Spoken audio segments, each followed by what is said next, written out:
Olá, pessoal. Hoje eu vou mostrar para vocês um caso de tabelas e gráficos de dados contínuos. E aí, como é que você diferencia, né, um dado contínuo de outro, né? Primeiro, isso daqui é uma variável quantitativa, tá? Ela é representada por números, mas vocês precisam tomar cuidado, nem sempre as variáveis que são representadas por números são quantitativas, né? E além disso, ela é do tipo contínuo, porque ela vem de um processo de medição, né? Vamos entender o problema para ver por que que é uma medição. Aqui eu tenho um gerente de uma certa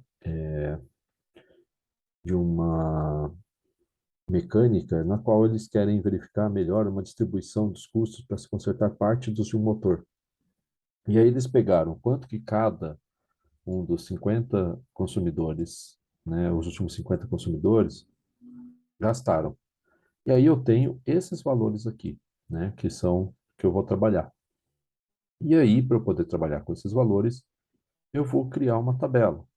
Como aqui eu tenho muitos dados diferentes, né, então eu vou acabar tendo muitos valores diferentes, eu crio uma variável, né, eu vou pegar essa variável que é contínua e eu vou fazer o que é chamado de discretização ou categorização. Então eu vou pegar uma variável que ela tem um espaçamento ou uma diferença, né, a maior variação que eu vou ter vai ser essa, né, do menor valor para o maior valor, né, ou seja, eu tenho uma amplitude, né, total de 57 pontos, e aí eu vou quebrar isso aqui em pedaços, né, e aí como é que eu quebro, né? Tem toda uma técnica para você trabalhar, eu aconselho nesse caso vocês darem uma olhada no livro, mas basicamente eu pego esse menor valor e esse maior valor e vejo quantos intervalos ou classes eu vou dividir. Aqui eu dividi em 6 classes, variando de 50 a 60. Esse símbolo aqui representa intervalo fechado à esquerda e aberto à direita. E aí eu vou ter que ver quantos valores eu tenho entre 50 e 60. De propósito, eu fiz aqui, né, coloquei esses valores, apenas 50 valores, para vocês poderem enxergar que entre 50 e 60 eu tenho apenas esses dois aqui. Então, como é que eu passo isso para o meu computador, né? Como é que eu passo para o Excel?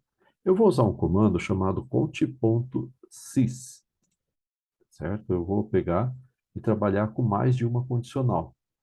Nesse caso, eu vou selecionar a minha base de dados, apertando F4, porque eu quero arrastar para baixo. Depois eu coloco o critério. O critério aqui, eu vou usar uma técnica do Excel que é para ele entender que eu quero todo mundo que é maior ou igual a esse primeiro termo, que é o 50. Então, eu abro uma aspas, escrevo maior ou igual, fecha aspas, uso o e-comercial, que ele vai juntar esse maior ou igual com o que eu tenho aqui nessa minha célula M4. Tá? Então, quando ele lê isso aqui, ele vai interpretar que ele quer todos os números que são maiores ou iguais a 50.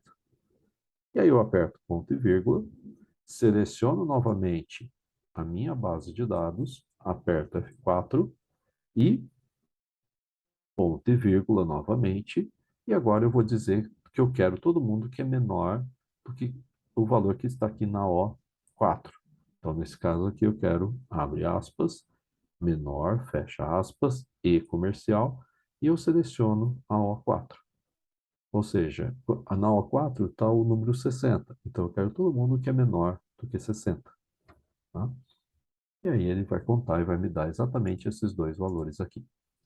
Tá? Vamos interpretar essa minha expressão. Então, como é que eu interpreto isso? Eu vou ter, né? Como é que o computador lê essa parte aqui? Ele vai interpretar da seguinte forma. A interpretação vai ser: conte todos os valores que são maiores ou iguais a 50. Então, é como se ele tivesse lido maior ou igual a 50, tá? E menores do que 60. Então, é como se ele tivesse lido menor do 60 aqui, né, naquela segunda parte, na base de dados selecionada, que no caso é essa base de A4 até J8, certo? Então, ele está lendo isso daqui. E aí, uma vez que ele faz essa interpretação, eu posso arrastar para baixo. Como eu fixei a minha base, ele vai estar certinho, né? Ele vai contar todos os valores que aparecem aqui, e aí eu somo esses valores. Então, eu vou ter isso aqui. Uma vez que eu tenho essa parte, nós vamos fazer exatamente o que nós fizemos naquele caso do exemplo de tabelas e gráficos de dados discretos, discretos, ordinais e nominais.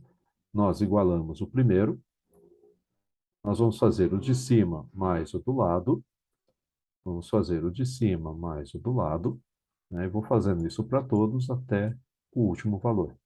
Cheguei nesse último valor, se esses números batem, eu faço um traço mostrando que não tem um total.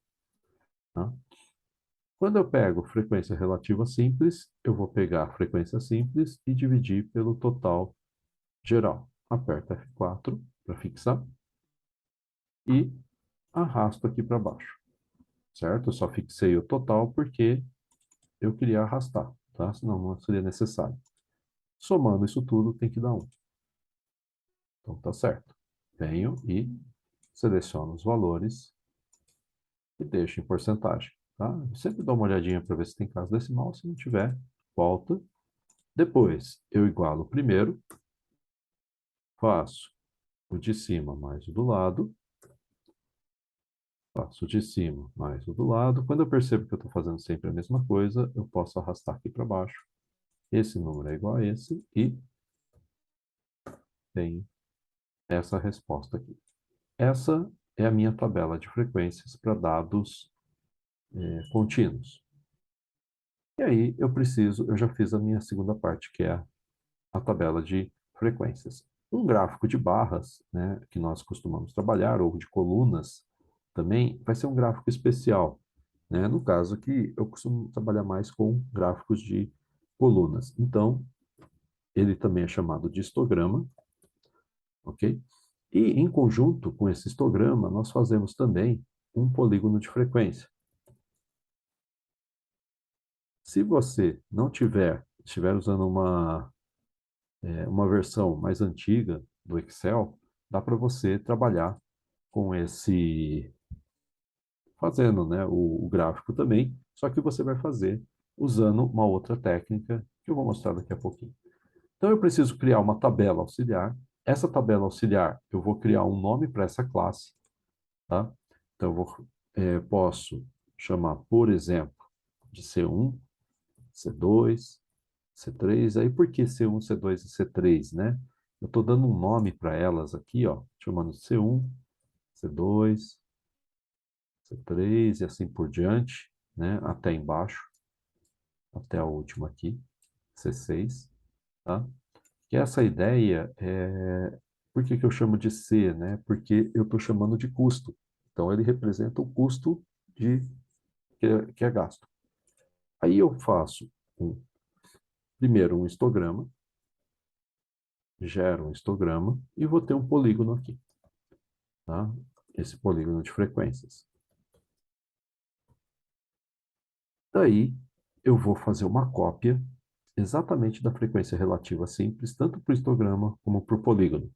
Para eu fazer uma cópia mais fácil, eu igualo ao que está na frequência simples. Mesma coisa, eu igualo aqui, tá? Na frequência simples. Arrasto até o último, e aí você vai reparar que eu tenho uma cópia exata da frequência relativa simples aqui. Tá? Vou selecionar toda a minha tabela, venho aqui em inserir, escolho esse daqui que é o gráfico de combinação e seleciono o primeiro. E aí eu tenho o meu polígono, meu histograma com polígono de frequência. Não é necessário o título, né? Que é a mesma coisa que está embaixo. Mas se você fosse colocar um título, seria histograma e polígono de frequência. Tá? Como o histograma ele tem que representar o quanto que eu vou ter na verdade, quanto que vai variar, né, de uma classe a outra, essas barras aqui, elas têm que ser interligadas. Então, o que que eu faço? Eu clico duas vezes em cima das barras, vai aparecer esse formatar séries aqui, tá? Quando essa largura do espaçamento, eu retiro e deixo com zero. Quando eu fizer isso, vocês vão ver que as barras vão se ligar. Tá? Então, agora sim eu tenho um histograma. Para eu poder deixar um pouco mais fácil para enxergar, né, porque se eu retirar, eu vejo que não dá mais para ver onde começa e onde termina, eu venho aqui onde tem essa lata de tinta aqui, clico, venho em borda e seleciono uma borda em preto. E aí passo a enxergar o meu histograma. Então, o histograma é esse em azul e o polígono é esse em laranja. Tá? Se você não tiver o histograma e o polígono, não tiver exatamente esses dois, você pode fazer selecionando esse, vem aqui, inserir, gráfico de coluna, tá? Reparem que a mesma coisa que eu tenho aqui, dou um clique duplo, tiro esse largura do espaçamento e acrescento e deixo em preto, tá? E aí eu vou ter meu histograma. Também é possível fazer assim, né? Se você quiser fazer o polígono de frequência, selecione a classe e o polígono, vem aqui em inserir, tá? Selecione, por exemplo, você pode escolher o que você quiser, pode ser esse gráfico, por exemplo, e aí você tem o polígono de frequência aqui. Ele só vai sair separado, mas vocês vão perceber que um é a mesma coisa do outro, tá? Então eu tenho aqui meu histograma e o polígono de frequência também pode ser feito desse jeito, separadamente, tá? Então eu fiz esse histograma e depois eu vou fazer a ogiva. Como é que eu faço a ogiva? Para eu poder fazer a ogiva, eu vou fazer aqui ao lado, eu vou pegar os limites de cada uma dessas classes. Então tem os limites aqui, tá? Então ela começa em 50, depois 60, depois 70 e assim por diante. Eu reparo que ele vai ter até 100. Tá? E depois ele vai até 110, o último. Então eu arrasto aqui para baixo e chego em 110. Daí eu escrevo aqui ogiva. Depois, sempre que você for fazer uma ogiva, o primeiro valor é 0%. Okay? Então você vai ter 0% aqui. E a partir do segundo valor, que é esse 60, ele vai ser exatamente igual ao que está no acumulado. Então, até o 60 eu tenho 4%, até o 70 eu tenho 30%, até o 80 eu tenho 62% e assim por diante, até o último valor que vai dar 100%. Venho, seleciono essa minha tabela auxiliar para fazer a ogiva, venho aqui em inserir, clico em gráfico de dispersão e seleciono esse dispersão com linhas retas, por exemplo. E aí, essa é a minha ogiva. Tá? E aí, como é que eu leio essa ogiva? Né? Se eu quiser, eu posso fazer o que eu chamo de perfumaria, né? Então, eu posso diminuir essa escala. Aqui está indo de 0 a 120, mas na verdade ela vai até 100%. Então, dou um clique duplo rápido aqui e troco o máximo, ele vai até 1. Aqui embaixo, ele vai de 50 a 110. Então, novamente, dou um clique duplo. Como ele já está aqui, ele já vem em opções de eixo. Ele vai de 50 até 110. E aí eu tenho essa minha ogiva. Tá? Como é que eu leio essa ogiva? Quanto mais inclinado for a região, né, ou essa área aqui do minha ogiva, isso quer dizer que eu tenho uma concentração alta de valores entre 60 e 80, por exemplo. Uma baixa concentração entre 50 e 60. Então, a ogiva ela serve para eu verificar a concentração dos dados, onde eu tenho dados mais concentrados, certo? E aí, esses são os gráficos que vocês deveriam fazer e essas são as tabelas, certo? Eu espero que tenha ajudado e até uma próxima.